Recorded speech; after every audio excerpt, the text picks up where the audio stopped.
Ariko kana ke saboba uyo gale ta'e malee supheen gaachanan ta'u leenca ta'e dhaaladheen kodhoollee moota aaree namni bakka akka beeku dibbeedhaan anna haaree mukii keetti na haaree sesseerattu na ijoollee biyyaa gootii gugurraa mataan furaa eenyuun alee maaliir gaafa duraa Oto birbirsi jiru maaltu faarsame jire anin beeku guddaan gaafa Afrika Oromoo ko mitire Oromiyaa mitire sirna gadaa mitire akka Oromummaa mitire gadaa fi dhugaadha kallachi keenya gadaa fi dhugaadha kallachi keenya jifuu fi safuudha kabajni keenya gadaa malee Farsinu gado, nubam bulla, nkam numado. Nangalan jenu namni osongenye, falan argatu namni valombe. Nanyar tulle, inna ugonka, duga irra, maltuna dorka. Esatti kufe namni duga bude, galgalan tolu namni sobabdude.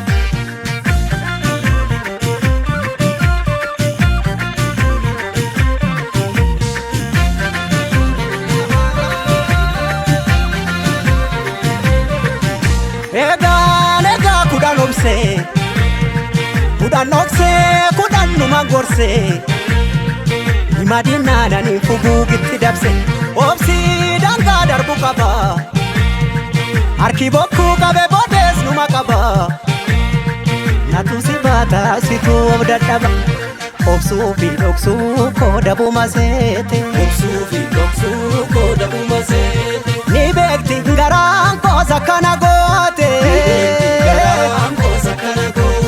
Sibila tukara, dhugaan namaas galgala gala Hadhaa bacabsaa inni karaa beeku Haqqatti hin gafuu namni haqqii beeku Sangaan usnaan iyyite qacceen Beekaa ribnaan yaadatti dawween Eenyutu naa bubbuttaree nyaara Keessi mul'atu beeki garaan dhiira Maaf na nyaaru kanarraa maala naara si hinaaru kanarra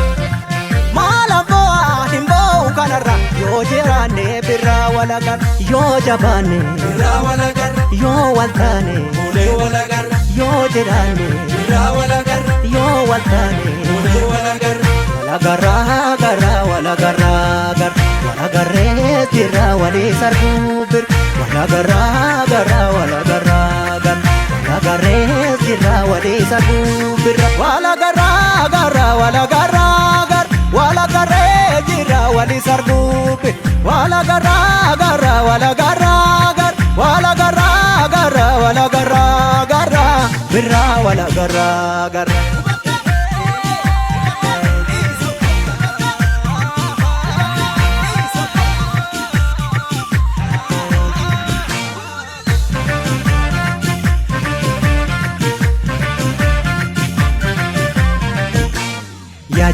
Ya jole kan jenne nole ya jole kan jenne nole ya jole ammas na vole gada male farsinu gado nubam bulla nkam numado nangalan jenu namni osongenye falan argatu namni valombe nanyar tulle inna ugonka duga irra maltuna dorka Esatti kufe namni duga bude galgalan tolu namni sobabdude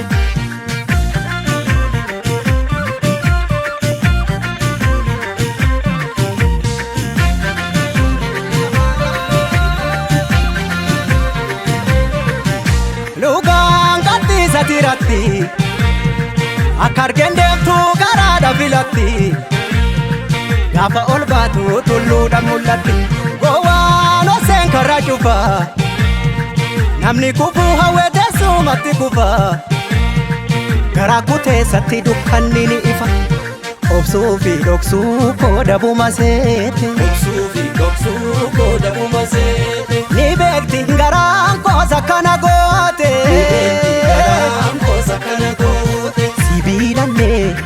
Ilaatu qara dhugaan namaas galgala gala hadhaaba cabsaa inni karaa beeku haqatti hin gafuu namni haqqii beeku sangaan usnaan iyyite qacceen beekaaritnaan yaadatti dawween eenyutu naa bubbuttaree nyaara keessi mul'atu beeki garaan dhiira gaafa dhiiraa lubbuun dabartu eessa baashii silas du'a naftu gaafa giiti lubbuun dabartu eega jaaduu lubbuun nama rartu eega dhiiraa lubbuun nama rartu gaafa giiti lubbuun dabartu gaafa goota lubbuun nama rartu gaaf dhugaa kee lubbuun dabartu walagarraa garraa walagarraa gar walagarree jirra walii sarbuu bir walagarraa garraa walagarraa gar walagarree jirra walii sarbuu bir walagarraa garraa walagarraa gar walagarree jirra walii sarbuu bir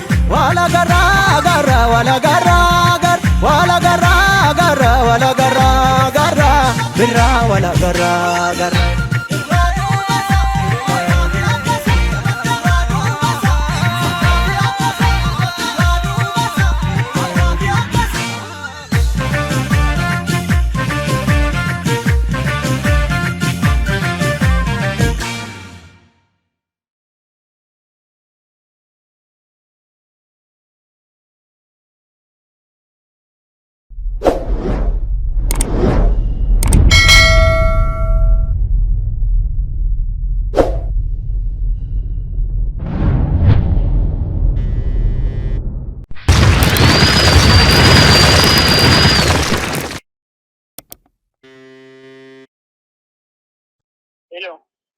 Halo, akkam jirtu fayyaa keessanii nagumaayii walabummaa news network irraa isinii bilbilaa jira. Ijoolleen keessanii kanaan dura hin qabamanii hidhamanii jiranii kan jedhamu dhageenyetti isinii bilbilaa jirra. Mee ijoolleen mucaan kun eessatti qabamee ijoollee meeqatu isin jalaa qabamee mana hidhaa jira? Maaliif akka isaan qabamanii waa'ee dhimma nageenya isaanii fayyaa qabuuf hin qabanii isaanii fi akkasumatti xabaqaa qabuuf hin qabanii isaanii irraa dubbanna. Mee ijoolleen kun mucaan isin jalaa qabame kun eenyu maqaan isaa eessatti qabamee yoom qabame? Amma mucaan qabame tokkichi yantuwaa kun Xilaahuun jedhama. Xilaahuun eenyu jedhama? Geetachow. Xilaahuun Geetachow eenyu? Geetachow Gonfa fayyadu. Okay, Xilaahuun eessatti qabame yoom qabame? Inni kaasiffineetti qabame kaasiffinee maqaan dabaabaatti qabame gaafa hiriira deeggarsaa kan deeggarsa garuu akkuma deeggarsa ajajamee mootummaan ajajetti hiriira bara 2018 deeggarsa Dr. Abiyyiif bahame san irratti qabamee jechaa jirtanii? Irratti qabamee. Okay, bakka sanitti maal ta'ee qabame? Fayyaadhuma qabamoo rukutameeti kan qabame? Inni hiriiruma kan ta'etti achumaan boombi sun ta'eetu hin dhaame. Uummatuma jinkaa dhaame nama baay'ee dhaame garuu nama gara dhibbame kan dhaame. Asumaan qusulanyoota kaasanii mana hospitaala dhaqanii. Achumatti dura biyya 2009 ijoolleen akkuma qabsoo Oromootitti ba'anii maqaa isaaniitii fi suuraa isaanii wanni irratti qabu moobaayilii irra qabu warri nagaa eegdotaa poolisoon.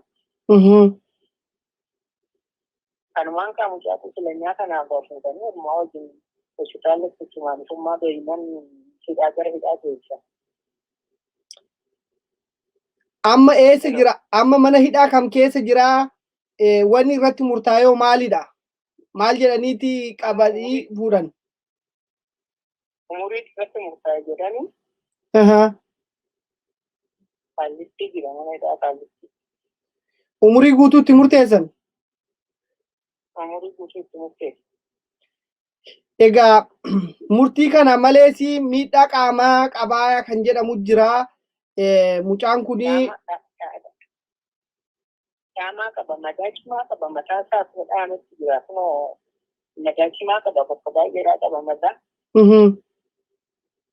Madaa kanillee kaayyaallee akkanumatti jira bakka amma jireenya gidduutti rakkatee ta'uu jira. Waan goone jiru tokkichi immoo kuyyuu jira poolisaadhaa. Mucaan keessatti immoo Girma Geetachow Gonfa jedhamu kun mukkee garbitee isa hidhamee nyaanni tokkoon beekamuu fi namni jibbisu. Mee isa kan kuyyuutti kan Girmaatti ni dhufna. Mee haala mucaa amma qaalitti jiru kana gubbaarratti dubbanna. Mucaan kuni xabaqaa hin qabu jedhama. Ammas immoo mataasaa kana keessa bakka baay'ee kan dhaame jira jechaa jirtan. Bakka dhaame kun bakka meeqa akka quba qabdanitti uummataaf akka ifa ta'utti bakka meeqa rukutamee jira? Yaaliin inni argachaa jiru jira? Amma mataadha amma bakka uumamaan isaa bakki mataa qabu gari kun illee qoorifii amma uumamaan mataa sana baay'ee dhukkubaatu jira. Egaa mucaan kun bakka sanitti hiriira bara 2018 deeggarsa Dr. Abiy bahan san irratti qaamni isaa hir'atee amma kunoo akka aadaatti himaa jirtanitti mataan isaa kuni bakka hedduu rukutamee jira jettu. Asumarraan immoo hidhameeti mana hidhaa jira jettan. Ofiifuu rukutamee jira maal balleessee jedhanii hidhan amma inni wanni inni ittiin kasasamee jiru wanni ragaan irratti dhiyaatee ittiin umuriin guutuu itti murtaa'e maalidha jedhan. Ragaan hin jiru ragaan qabu oomisheetu dargaggeessan. Mucaan waraana ture? Waraana baay'ee turareen jejjeglee kun qeerroon beekumsa taasisan qeerroon waan sagal isuma jechaa ture malee waraana biraan ture. Mucaan waa'ee waraanaan beeku jechuudha. Maaliif asin gaafadhaa namni minaalbaata yoo waa'ee waraana keessa ture waa'ee meeshaa beekuu danda'a.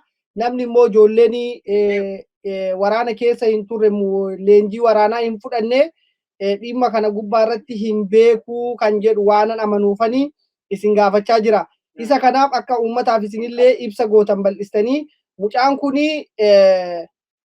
egaa waraana keessa eegan turre bifa kamiin boombii kana darbata jedhamee yaaddameeti isin akkamitti yaadduu maal jettanii ibsitu isin uummata Oromooti. Egaa mucaan kun akka isin himaa jirtanitti waraana keessa turre mucaan daa'ima jechaa jirtu. Wanni raawwatame kun mormiin isin dhiyeessitanii yookaan immoo abukaatoon isaa dhaabbatee hanga ammaatti mormanii jira. Abukaatoon duraan amma ta'e mormeera doomtiin kennamin dura. Amma kaawwanni mormumaalti jiraree qaamni akkasitti jajjabeesse ta'uu jedhu dhimma wanni mormamu jiru jedhee taa'uu jechaadha qaama kumaa deeggarsamaa qabare.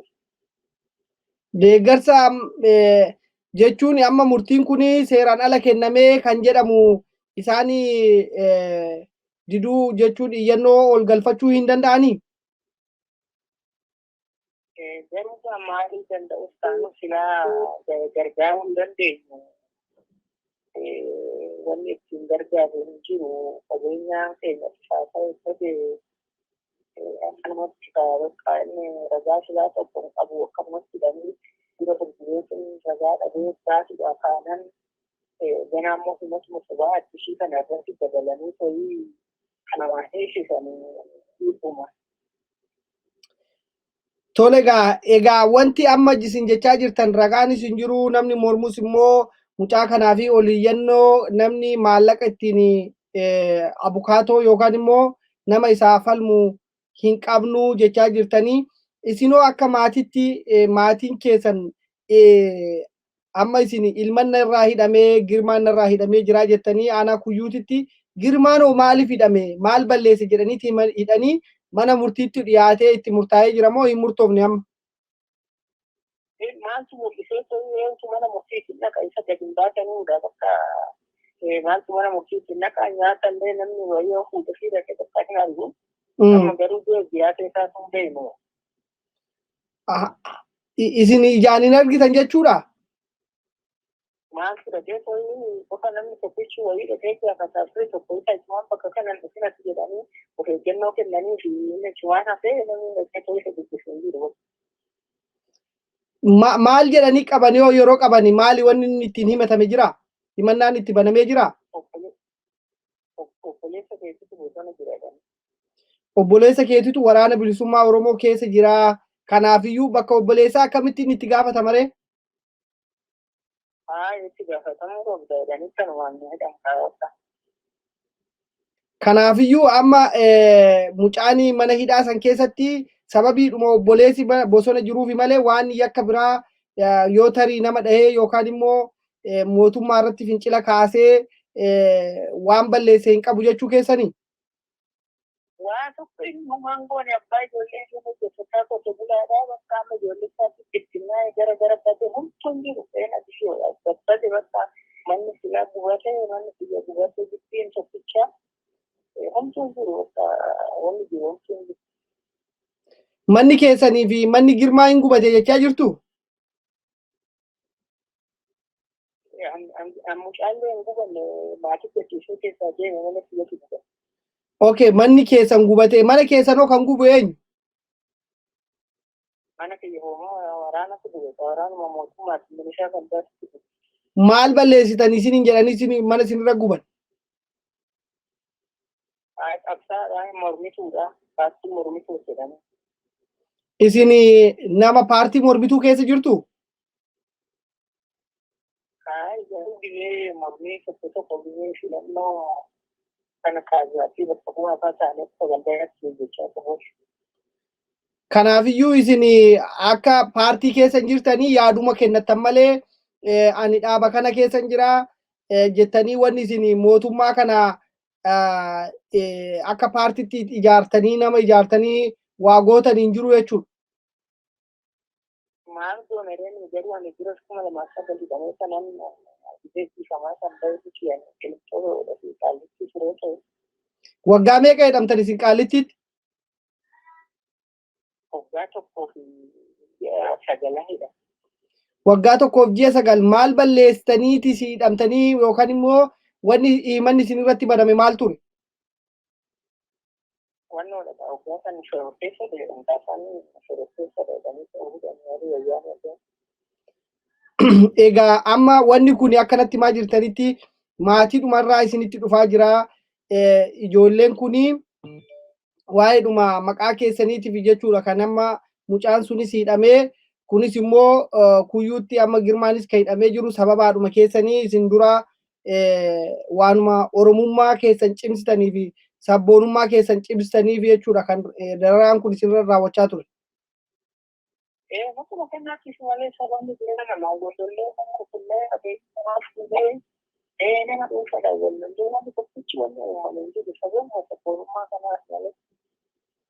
Mee amma manni keessan eega gubate isin eessa qubachaa jirtanii ijoolleen keessanii eessa jiruu ijoolleen Girmaa kanaa amma eessa jiru maatiin qe'ee gadhiisanii jiruu jettan eessatti baqatanii maalirra jira qe'een isaanii qe'een Girmaa kun maalirra jira qe'een keessanoo maalirra jira mee walumaa galatti ijoollee keessanii fi maatii keessanirraa nu ibsaa. Amma ijoolleen Girmaa mucaa tokkichi mucaan xiqqoo ishee umurii 6 ta'e tokko baaletti badee. Ijoolleen kiyyeen lamatu baaletti badee isaan achitti dabaree galanii jiru. Ijoolleen dubaraa immoo ijoolleen lama dhiibbaan tokkoon Girmaa akkuma muuziitti wayii magaalaa wayiitti babbadanii ta'ee muuziitti wayii qaxaramanii mana namaa hojjetu jedhan abdii. Kan walumaa galatti maatiin keessan diigamee jira jechuudha. Ijoollee 16 qabaa naan jettan yeroo darbe ijoolleen kun amma shamarran kunis bakka jiran hin beekamanii mana namaa qacaramanii hojjechaa jiru jechaa turtanii. Egaa mee amma dhimma kana gubbaa irratti ragaa tokko malee namoonni akkasitti yeroo hidhaman yeroo dararaan akkasitti isinirra ga'u kana kan rakkoo kana isinitti fidu mootummaadha moo bulchiinsa magaalaati moo bulchiinsa gandaati moo bulchiinsa aanatu isiniin shororkeessadha yookaan immoo ijoolleen keessanii sababii obboleessi keessa waraana keessa jiruufu isinillee itti gaafatamuu qabdu kan isin hin jedhu kun eenyu namni akkasii isin hin jedhu kun? Amma garuu waan kana qindeessoo yan dabarsu warra kaabilee aanaatii fi warra gandaati. Warra gandaa fi warra aanati. Jara kanatu waraana isinitti waamee mana keessanis akka gubatu kan taasise isaanii jechuudha. Isaanii kaabileen godinaalee wajjin ta'anii ta'uu isaan amma waraanaan fudhatee mana keessa. Egaa amma jarri kun mootummaan hin kufaa mootummaan hin dhufaa uummanni garuu walumaan jiraataa uummanni naannoo san jiru maal jedha akka uummataatti isin qofa moo namoota isin fakkaatan namoota hedduudha kan dararaan akkasii irra ga'e moo isinuma qofa irra ga'e naannoo sanirraa. Amma naannoo sanillee anuma garuu darbee bakka ammoo namni akkanaa jira malee naannoo san garuu anuma akka ganda sanii tokkisan keessaa anaa fi nama tokkisu kan dararaan akkanaa irra ga'e. Eenyu jedhama maqaan isaa? Inni hirkoo jedhama. Kan isaatis manni gubatee jira moo akkasumatti qe'ee gadhiisanii baqatan? Inni manni isaa gubatee moo maatii isaa bittinnaa'ee qabeenya isaa kan ta'e inni yaabbatee jiran. Egaa amma wanni isin irratti raawwatamaa jiru kun uummanni ganda sanii seeraan alaa namni yoo balleesse seeratti dhiyaateti seeraan itti gaafatama malee qabeenyi namaa maaliif gubataa qabeenyi kuni kan biyyaati kan ganda kanaati namni walirraa fuudhaa walitti heerumsiisaa walirraa liqeeffataa kanaafiyyuu qabeenya namaarratti xiyyeeffachuurra yakka namni hojjete irratti xiyyeeffachuu qabaa jedhanii namoonni morman yookaan immoo namoonni yaada akkasii hawaasa keessatti wanti kun akkamitti ilaalamaa jira?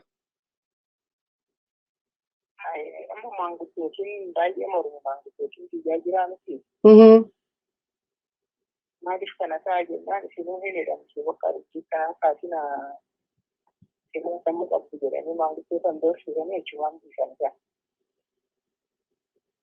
Kanaafuu yoo dubbatanii rakkoodhaa jechuudha utuma beekanii uummanni callisaa jira jechuudha.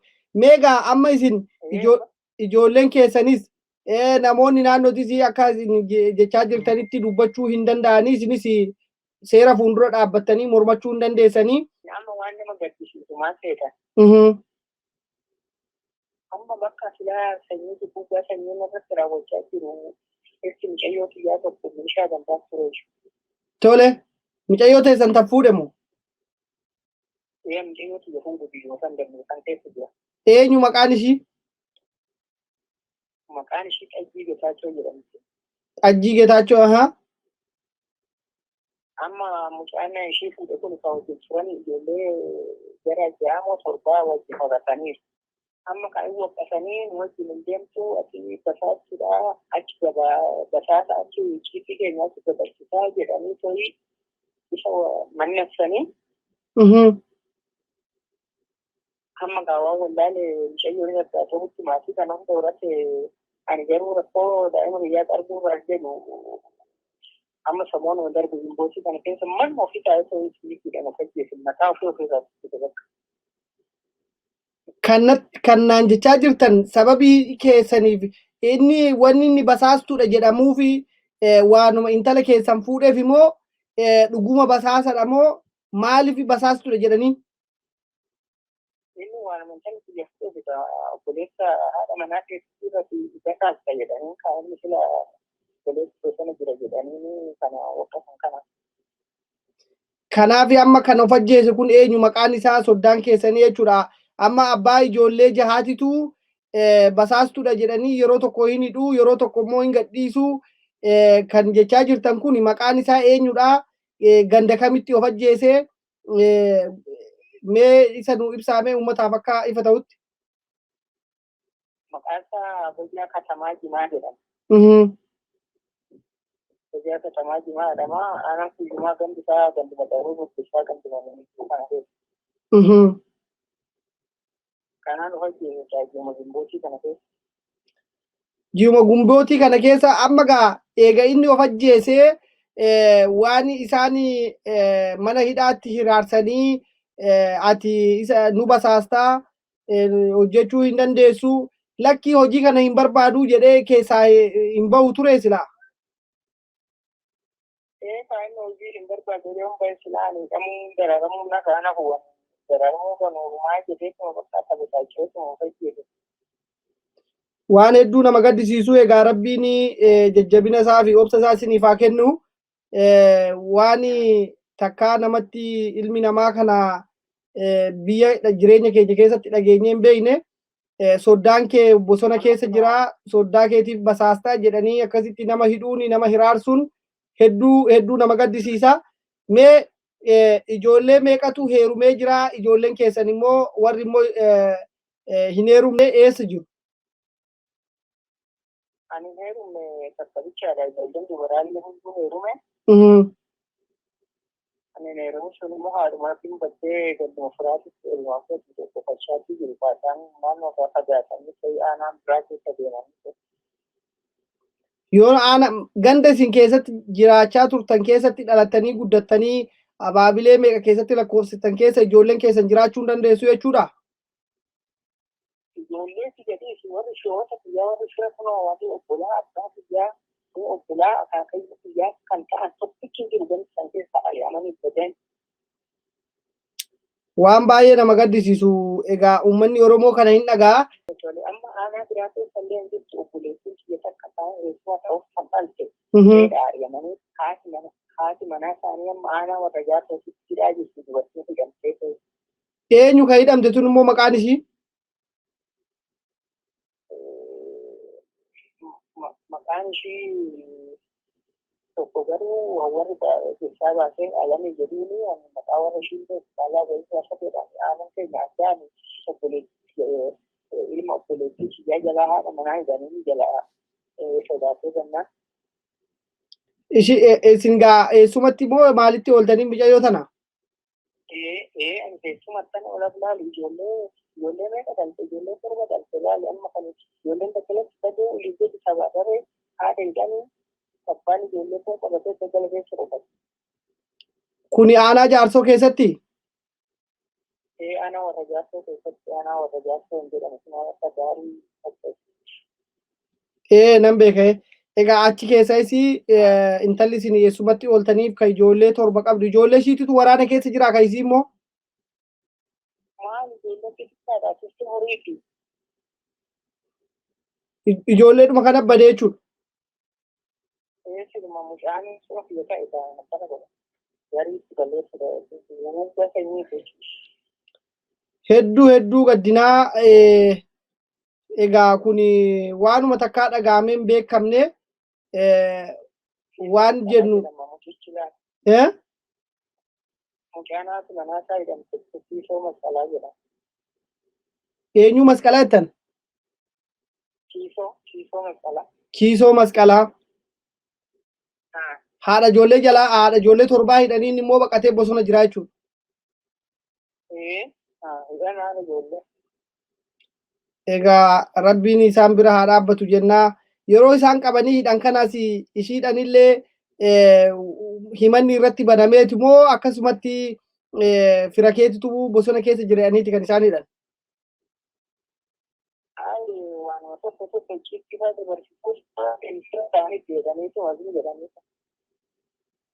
Shakkiidhumaan isaaniif odeeffannoo kennuti jedhanii jechuudha. Egaa mee maal dhaamtan mee isin uummata Oromooti haala amma isin keessa jirtan kana firaafirri keessanii aanaa kabiraa keessa illee namni jiru maqaadhuma waraana bilisummaa Oromoo keessa waan obbolaa qabaniif yookaan immoo waan obboleettii qabaniif yookaan immoo waan ilma qabaniif manni keessan gubatee jira. Kan immoo firoottan keessaniis kun dubartiin ijoollee torbaas hidhamtee jirti. Kana uummata Oromootiin dhaamsi isin dhaamtan maaliin warra biyya alaa kana isin dhaggeeffatu kanaaf wanni isin jettan jira? Maatii keenya dhuma sanyiin guddaan irratti raawwatame yaa uummata koo bira dhaabbata nu dhagaa nu gaddaadha. Matii mallee akka nu dabarsa. Egaa gaariidha. Yaada keessan kana uummata biraan ni geenya. Uummanni immoo yaada isaa irratti kennata. Mee micayyoon teessa yoo jiraatte itti nu kenna. Ayyee galatooma. Halo. Akkam nagumaa? Fayyaadha akkamii eenyu jedhamta maqaa kee wajjin nu ibsiti jiraattu aanaa kamii akka taatellee uummataaf ibsa godhe. Amma naal bilbilallee haasa'uun baay'ee ulfaata jedhe. Akkan jedhe amma bilbila haasa'uun baay'ee ulfaata jedhe. Yeroo kanatti maanguddoon illee baay'ee dhibeedhaan nama dararamaa jiru, nama saayikolojiidhaan nama hamileedhaan illee baay'ee miidhamaa jiru jechuudha. Iddoo dhuunfaa amma biqiltuu fayyina isaatiifis ta'ee nageenyuma isaatiif argamsee gori jiraatee amma waan tokko irra ga'ee dhiisee geedhan yeroo dhumaaf malee. Kanaaf ani fakkii seena dhumaa taasisuu tokko namni geessu osoo waan tokko nyaarra ta'e baay'een gaddaa kan deemaa ofuma kooti yeroo deemu jechuudha. Egaa nutis akka miidiyaatti waan kana kanumaa fi kan barbaannee arginee sagalee isaanii uummata Oromoo biraan gahuudhaa fi akkasumatti illee atillee maqaa keetii fi obboleessa keetii waa'ee obboleessa keetirraayis waa'ee abbaa keetirraayis si gaafachuu waan hin barbaaduufin maqaan kee eenyu jedhee si gaafadhee. Nama wanti amma fudhatamaadha dhibuma immoo irra oola yoo oole waan fuudhamoo haa caalu moo guddaa kana caalu fidaan jiru keessaa baay'ee na yaaddeessaa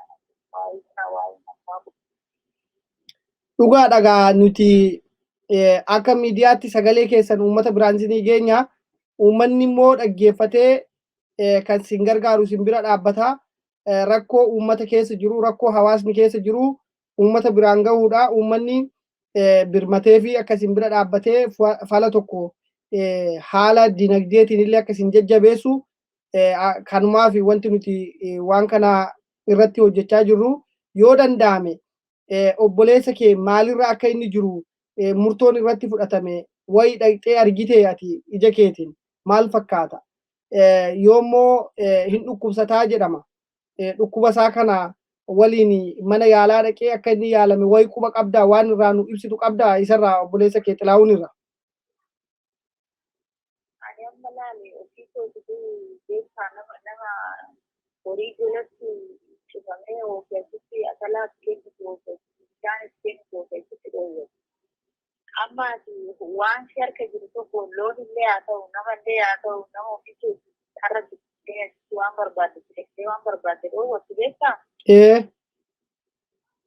Nama akkasii jedhani haala naannoo birraan ta'e haala karaa gaa'ilaallee jiru ofootii tokko amma maatii isaanii keessa jirutti anillee waliin jiraachuu yookiin waliin jiru qabadhee kana tokkoffootii gaafadhee yeroon isaan gaafatee haala karaa gaa'ila keessatti uffattee kan argee abbaadhuma illee akkasumatti dhugaa tokkootti akka tokko baay'ee maata baay'ee shaaroo laga qaali. Kan isa dararama kan hin kan darbe ammas kan keenya kan mabeesse ammas kan ibsuun keenya haa caaluun fidamoo ani abbaan koo har'a jiraatee darbee amma intarga amma isuma namni siyaasa kan abboota illee waan isheen qabu waan irra beeku. Kanaafuu ani immoo nama ofii keessatti nama jireenya kennee namni deebi'aan guyyaadhaan nama irraa diigamee hojii keessa Sibira halkan kaate bakka akkuma walii galaatti keenyaa guddaa qabee adeemsisaati. Egaa waan hedduu nama gaddisiisu mee haala kanaan egaa jireenyuma qabsaa'otaatu kana isin immoo akkanatti kanuma inni amma ani gaanguttoonni isin amma maallaqa saara karichatti qabee nama baay'ee dararri kana hin jenne irra ga'ee beektaa nama harka duwwaa bakka ashutoo nama ashutoo bakka nama biyyee seenaa guddaa qabu isaanii beeksisu warra akka kadhataa sarakkataa tokkotti ilaalamu maatii biyyee amma ijoolleen nama kana nama sadii maalidha ijoolleen isaanii baalee kan jiran isaan tokko aga dhiigattee nama asitti ol qabee midhaan sitti qabee maaloo qaqqabaa hodhuudhaaf tokkoffaa fudhadhaan jedhanii himanii biratti namni kadhaqee dhaqqabu qabamee itti darbeessa ijoollee walirratti bu'aa kan turan. Kanaaf waa'een keenya baay'ee fudhatu jedhaan kamirraa jalqabee kan akka hin deemamu yaa'u ibsuudhaan. Baay'ee miira keessan galabeessee yeroo waa'ee maatii yaadu. Kana waan ta'eef amma midhaan baay'ee fudhama shaa'uu barbaadu malaa barbaade oolaa waan baay'ee kana keessatti kanaafuu yaani kamirraa jalqabee haala Meegaa mucaa kana namni gargaaruu barbaadu egaa uummanni Oromoo sagalee keessan kana sagalee ati haasa'aa jirtu kana hin dhagaa. Kan abbaa keetillee hin dhagaa. Kanaafuu namni hin gargaara jenneetuma yaanna. Garri amma wanni guddaan obboleessi kee gargaarsi akkamiitu yoo godhameefi isaaf furmaataa. Gargaarsa kana immoo namoonni sagalee keessan kana dhaggeeffatanii fi akkasumatti uummata Oromoo bal'aa biyya alaa fi biyya keessa jiruuf dhaamsi ati qabdu maalinni akka dubartii Oromoo takkaatti akka shamarree takkaatti akka namni maatiin keessan guutuu akka abbaan keenyatti himetti manni irraa gubatee jira. Ijoolleen fira maqaa lakkaa'ataniillee kan hidhamanii haati ijoolleellee kan mana hidhaa jirtu kan isaan nutti himaa jiranii. Isa kanaafiyyuu mee dhaamsa bal'inaan akka dubartii Oromootitti warra si fakkaatu namoota dararaa keessa turanii dararaa keessaa ba'anii amma bal'ina keessa jirantu jiranii isaaniif dhaamsa dhaamitii sirriitti ibsa godhi. Waan rakkoon isin keessa jirtan akka namni hubatee isin gargaaruu danda'utti.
Mee dhaamsa keedhaa miti jaarsatti nuu kenni jaarsillee uummata Oromootti haa dhaammatanii sani akkasittiin kanarraan goolabna beetitti dabarsiitii innillee dhaamsa isaa uummata na haa gahu.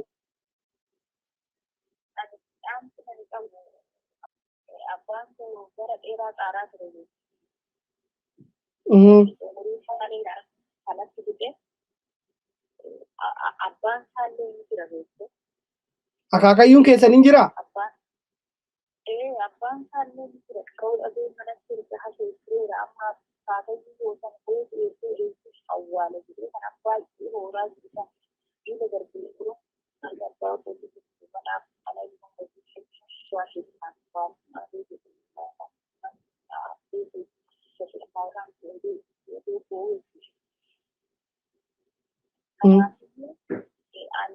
seenaan abbaa hojjetu gaafa gadi ga'ee dhagaame abbaan hojjetu abbaa hojjetu bu'aa tokko uumuu ta'ee hojjetaan irraa du'aa isan jiru baay'ee garaan hojjetaa kana mootaa dadhabee namoonni gargaarsa doon jedhu fakkiin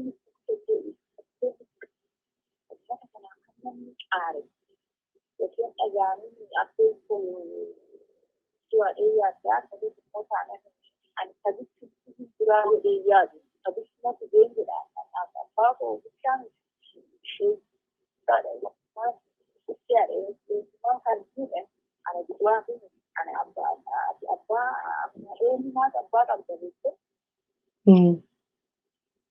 kanaaf yaala duwwaadha nama baay'eedhaaf nama baay'eedhaaf nama baay'eedhaaf goota waan ta'eef nama baay'eedhaaf waan ta'eef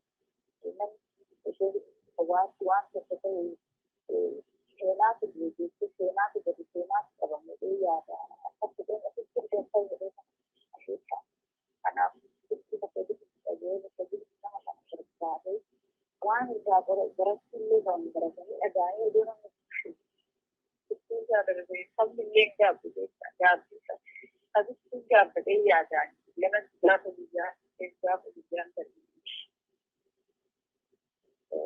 Kana jechuun barbaadu amma jira baay'ee addaa keessan jira baay'ee galataa. Hayyee galatoomii mee isaanitti illee nuu kenni.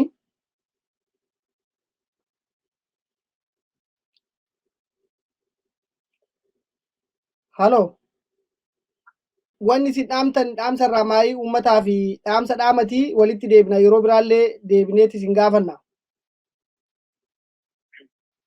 Uummataaf garuu uummata wanni dhaamu uummanni keenya akka anaaf otoo hin taane ogumaaf uummatni bal'aan hammana gahu kun wal dhaga'uu diduudhaan roobee daraaramaatiin hoore. Ammas hoo iddoo tokkotti fuula tokkoon deemne daraaraan kun galee irraa dhaabbachuu miti. Umurii keenya itti fidee abbootiin keenyas kanumatti fidee abbaa kiyya wajjinan qabsoo hidhannoo keessa ture yeroo darbii keessa. Abbaan kiyya nama waggaa 40 ta'eera amma qaroo dhabee mana jira. Anis nama waggaa 70 ta'e umurii kiyya fiqee kunoo kanumatti odoo aduutti hin ta'in kana keessatti hafe. Ijoolleen kiyyaas ijoollee kiyyaas cimaa gammadnee asuma achi bakka kanumatti umurii keenya odoo aduutti hin ta'in dhume uummanni Oromoo akka kallattii tokkoon deemu keenyaa keenyatti kana isaan itti dhaama akka jabaatee uummanni Oromoo wal bira dhaabbatee kallattii tokkoon deemu akka jajjabinaan xixiqqoodhaan akka keessaa bahu haalaan kanaan akkanatti maddi itti galuu kanaan nama tokko lama ilaaluu kanaan keessaa bahu hin jedhu ilaalamu isaa yaadudha. Isa keessa humni addisuu humni oo'an dargaggoon fi shamarran onnee guutuudhaan manaa bahee gara bakkeetti bo'oo qabamaa jiru. Kanan isaan dhaamaa kan Hayyee baay'ee galatoomaadha. Nutis maqaa Walabummaa News Networking hedduu isin galatoomfannaa. Deebinee isin iyyaafannaa. Yeroo gaarii nuu qabaadhaa. Guyyaa gaarii qabaadhaa.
Sababa uyo galeta malee supheen gachanan ta'u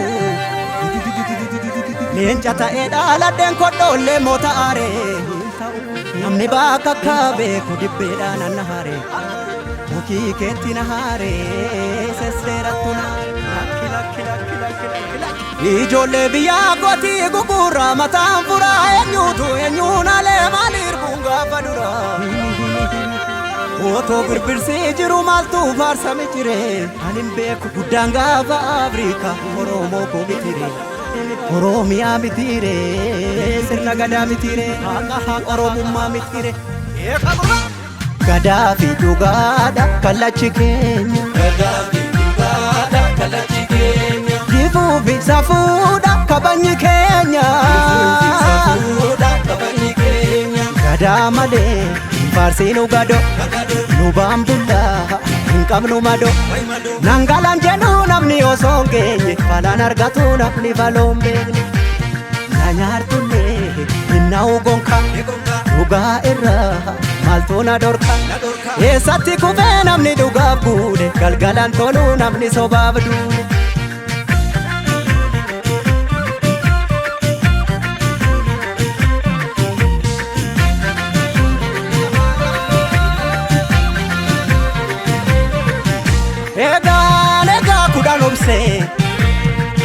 kudhan dhoksee kudhan numa gorsee himadinaanani fuguugitti dabse obsii dangaa darbu qaba harki bokkuu qabe boodees numa qaba natu si baata situu of dadhaba obsuu fi dhoksuu koo dabuma seete obsuu fi dhoksuu koo dabuma seete ni beekti garaan koosa kana goote sibiilanne sibiilatu qara dhugaan namaas galgala gala hadhaaba cabsaa inni karaa beeku haqatti hin gafuu namni haqqii beeku sangaan usnaan iyyite qacceen beekaaribnaan yaadatti dawwe eenyutu naa bubbuttaree nyaara keessi mul'atu beeki garaan dhiira maaf na nyaaru kanarra maala naara si hinaaru kanarra maala bo'aa hin bo'u kanarra yoo jiraanne birraa walagarra yoo jabaanne birraa walagarra yoo waltaane ulee walagarra yoo jiraanne birraa walagarra yoo waltaane ulee walagarra walagarra garra walagarra garra walagarree jirra walii sarbuu bir walagarra garra walagarra garra walagarree jirra walii sarbuu bir walagarra garra walagarra garra walagarree jirra walii sarbuu bir walagarra garra walagarra garra walagarra garra walagarra garra birra walagarra garra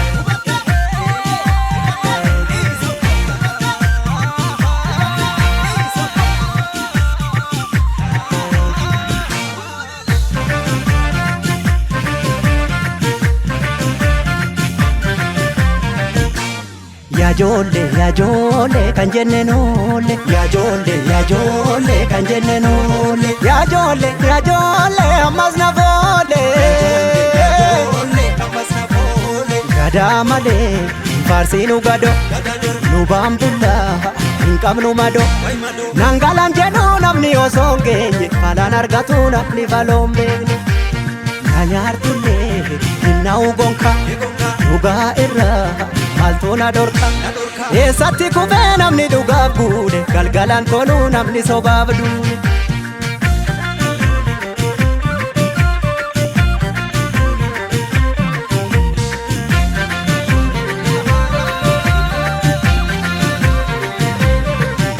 lugaan qattiisa tiratti akka argeen deemtuu garaadha filatti gaafa ol baatu tulluudha mul'atti gowwaan oseen karra cufa namni kufuu hawwee teessumatti kufa garaa kuteessatti dukkanni ni ifa obsuu fi dhoksuu koo dabuma seete obsuu fi dhoksuu koo dabuma seete ni beekti garaan koosa kana goote sibiilanne sibiilatu qara dhugaan namaas galgala gala hadhaaba cabsaa inni karaa beeku haqatti hin gafuu namni haqqii beeku sangaan usnaan iyyite qacceen beekaaribnaan yaadatti dawwe eenyutu naa bubbuttaree nyaara keessi mul'atu beeki garaan dhiira gaafa dhiiraa lubbuun dabartu eessa baashii silas du'a naftu gaafa giiti lubbuun dabartu eega jaaduu lubbuun nama rartu eega dhiiraa lubbuun nama rartu gaafa giiti lubbuun dabartu gaafa goota lubbuun nama rartu gaaf dhugaa kee lubbuun dabartu walagarra garra walagarra garra walagarree jirra walii sarbuu bir walagarra garra walagarra garra walagarree jirra walii sarbuu bir walagarra garra walagarra garra walagarree jirra walii sarbuu bir walagarra garra walagarra garra walagarra garra walagarra garra birra walagarra garra